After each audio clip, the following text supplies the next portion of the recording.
Uy nimadan qurilgan desangiz, mana ko'rayotganingizdek hamma mahsulotlar ochiq oydin shundoq ko'rinib turibdi.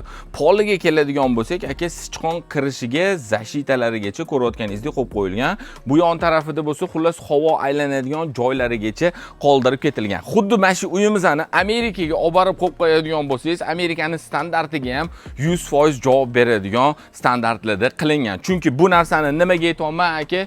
Bozorda arzonchilari juda ko'payib ketgan. Hovlingizga mana bunaqa o'tiradigan, mana bu barbekyu mangalli zona qilib qo'ysangiz ham bo'ladi. 2 xonaligini bitta ko'ramiz.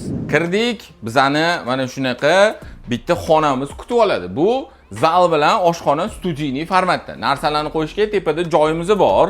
Bu yoq tarafimizda bo'lsa общий sanuzyulimiz joylashgan va shundoq sanuzyulimizning ichida o'zini saunasi ham bor aka. Ko'rayotganingizdek, endi bu albatta o'zidan kelib chiqib sauna kerak emas deydigan bo'lsangiz, oshxonani kattaroq qilib olsak ham bo'ladi va shundoq yonida bu yerda bizani yotoqxonamiz.